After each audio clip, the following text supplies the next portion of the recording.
Hi everyone, in front of me I've got REALME P3 Ultra, and let me share with you how to clear credentials on this device.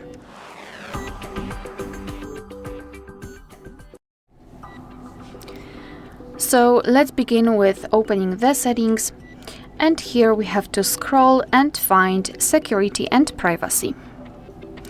Then let's scroll down again and find the option more security and privacy.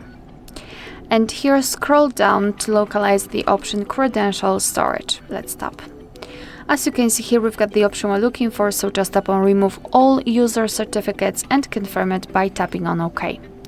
Now we have to enter the screen lock to confirm.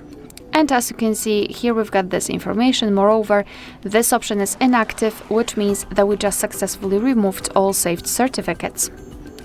Alright, so that will be all. Thank you so much for watching. Please hit the subscribe button and leave the thumbs up.